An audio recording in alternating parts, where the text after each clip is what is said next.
Liquor scam కేసులో CM Kejriwal custody పొడిగింపుపై Rouse Avenue కోర్టులో వాదనలు ముగిశాయి. కేజ్రీవాల్ ను మరో 7 రోజులు కస్టడీకి ఇవ్వాలని ఈడీ కోరింది.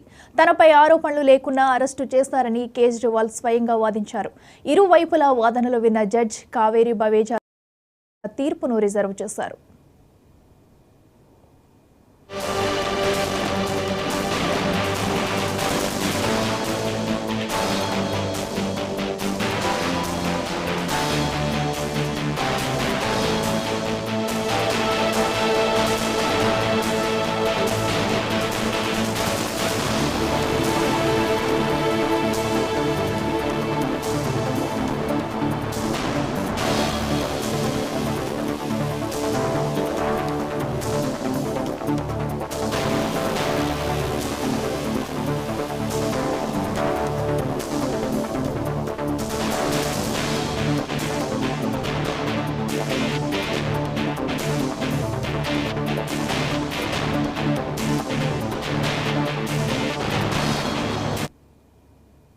లిక్కర్ స్కామ్ కేసులో సీఎం కేజ్రీవాల్ కస్టడీ పొడిగింపుపై రౌస్ అవెన్యూ కోర్టులో వాదనలు ముగిశాయి.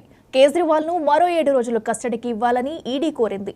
తనపై ఆరోపణలు లేకున్నా అరెస్టు చేశారని కేజ్రీవాల్ స్వయంగా వాదించారు. ఇరువైపులా వాదనలు విన్న జడ్జి కావేరి బవేజా తీర్పును రిజర్వ్ చేశారు.